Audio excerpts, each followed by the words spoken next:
So hello everybody, I'm with Denise. Denise, I talked to you and met you for the first time 5 months ago. What's new? What's been happening in your life since then? The only new thing that I was telling you, the positive thing, was that I moved in over here with my uncle because he got tired of, he would drive by, he'd see me out in the streets, and he kind of didn't like, me falling out in the streets, or everybody would just kind of leave me and my stuff kept getting robbed left and right. So the only thing that he did allow me was for me to be able to go home, but he didn't want me on drugs. So every time I'd come home and if he sees that I looked high or something, he would basically kick me to the curb, but I would stay in the front porch, because I didn't know anywhere else to go after that. I kind of moved from the area that I was at, came over here where it was a little bit better, but it's still kind of, full of junkies. And in those 5 months, would you say you've made any progress to trying to get better, trying to go to treatment, trying to get off these pills, or has it gotten worse, stay the same, or I did call my probation officer, to try to fix everything because I wanted to see if there was any chance that they could connect me to like Terrell's or some kind of a treatment or something. I found out that I have insurance and my insurance does cover for me to go to some kind of treatment center, but it's just, once I get there, it's kind of scary, so I kind of end up taking off, because it's like if I'm not really ready to actually go for the leap, to change, so.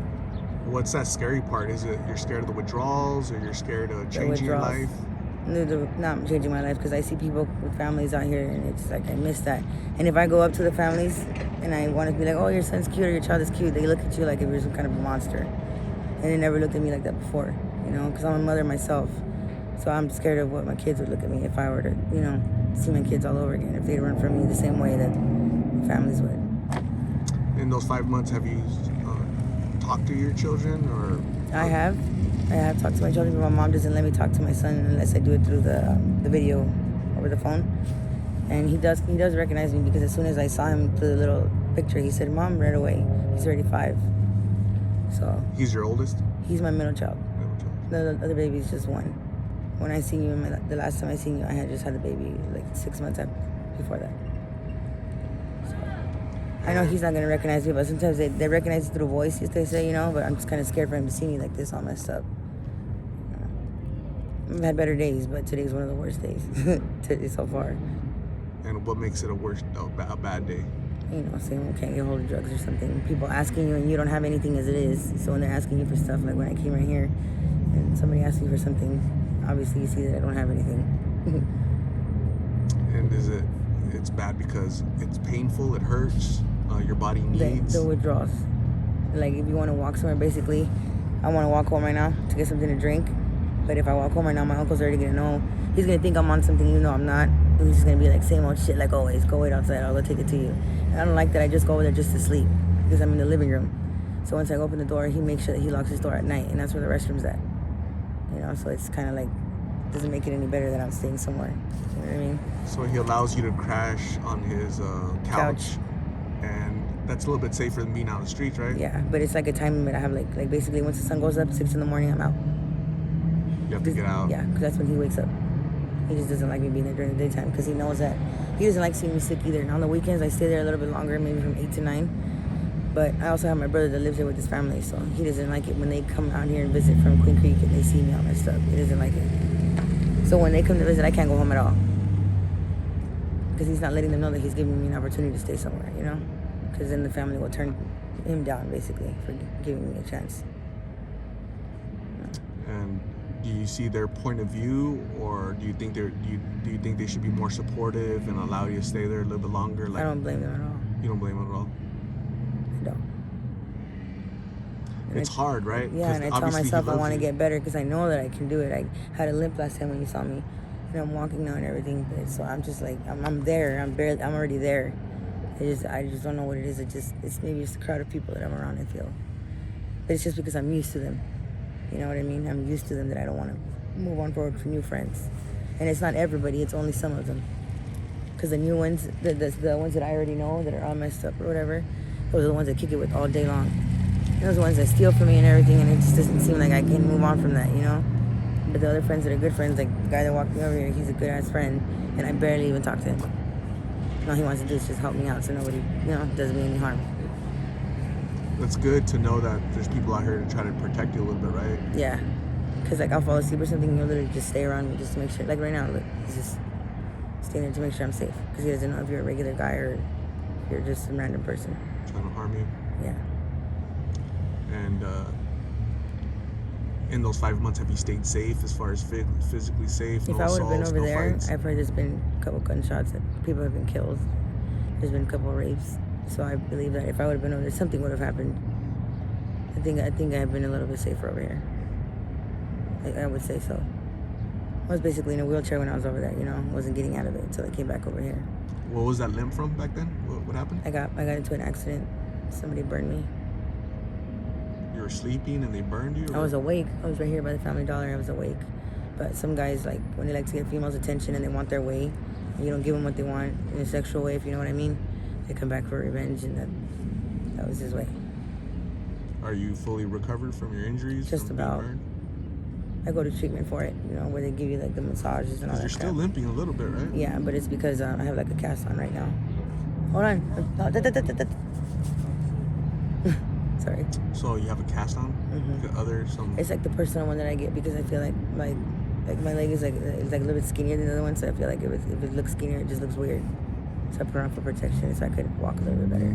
So I don't have to use the freaking crutches how everybody uses them. I feel like an alien with that. Yeah. Yeah. So Denise, ultimately, what's gonna happen when I see you in another 5 months? I don't believe I want you to see me in the streets like this anymore. I believe I want to probably hit you up on the card and see if I can probably get treatment by then. Because if I'm already getting tired of it, like today I was already telling my friend that this is nowhere for me to be. Like I can't take it no more. I really can't. You said your middle child is 5. It's a 1-year-old, 5-year-old, and a 10-year-old. 10-year-old. So 3 babies that I'm sure they miss you. And my 10-year-old knows everything that's going on. She used to think I was at work. Now she knows what drugs are because she's learning them at school. And how? She cries a lot. She cries a lot. She misses you. So it's depressing to know that she knows what it is now. Because I don't want her to think like you lied to me, you know, like when I was growing up, you lied to me, like stuff like that. I don't know, I'm getting tired of it already. I mean, just watching everybody when I'm like, you know, not high or sober, and I watch everybody, like it just kind of disgusts me. And what do you think is going to be the ultimate? What's going to take you to treatment to actually go through with getting better and returning back to being a mom? What do you think you need to push you? I need to go to detox first, and automatically from detox, not come home, just go straight to some kind of a rehab, like maybe it's a 6-month process to a year. That's what I want to push myself to. Long-term treatment? Yeah, I've done it before. So you've done it before, and I've heard this from different people. Okay, so I went to 6-month treatment, a year treatment. I was clean. For 3 years. I was clean, but when I got out after being clean, I came back to the streets because I didn't have family support, didn't have so nowhere to go. So I went to the place where I knew everybody, and here I am again on the streets. No, I didn't go back. That was the thing. I didn't go back. I would pass by there daily, you know, but I had my car. My mom gave me back my car keys and everything. So I wouldn't, for some reason I wouldn't stop by there because I had a job. I had a job right next to where I lived, you know, so I had no reason to come by there besides to go get pizza. That's where it was at. And all it took for me was for my car to get broken down. And of course I walked by there and all it took was, hey, how you been? And then, hey, this and that. And I would walk by there every day. And then started like that. So literally. You were clean, you were working. What? My car broke down, and then I started walking to get pizza, and then I started walking to meet the friends, and then one friend turned me to another friend. Oh, look, have I told you about this friend? Oh, look, this friend just moved in here too, and this and that. Went to go get in some friend's garage, and then they were passing the pipe around, and it started from G, and then it went like that. Heroin, and then everything else. Literally. All it started with meth, and it got worse and worse and worse, because I asked for it. It was the same people, but I was doing good for 3 years. Wow. After the treatment. That's why I wanted to push myself to do it again, because I had my little girl, which is 2. It's been a while, huh? Yeah. What do you miss the most of your normal life? My kids, being a mom. Even when they wake up and stuff all over my face is what I miss, you know? Just being the mom. I know my kids kept me entertained, you know? There's no time for you to do anything, really. You're a parent. Your days go by quick. More than anything, it's like the kids, you know? It's not just the fact that it's a job, it's the affection you have towards your kids. So, Denise, I'm going to say thank you very much for agreeing to talk to me, giving us an update how you've been these past 5 months. You're telling me you're getting tired of it, and you have my card, so you can call me. I'll take you to treatment. But I might need another one just in case. yeah, I'll give you another card, and you can call me. I'm gonna hand you a goodie bag. This is donated by one of my subscribers, Quinn. Donated a little goodie bag, the toiletries and whatnot. Thank you. I'm gonna go grab you lunch. It's been donated by my subscribers. Go get you something to eat. And I just want to tell you, stay safe. Please decide to get well for the sake of your 3 children. I'm sure they miss you. They deserve you in their lives. And we'll talk soon, okay? Okay. Thank you. Thank you.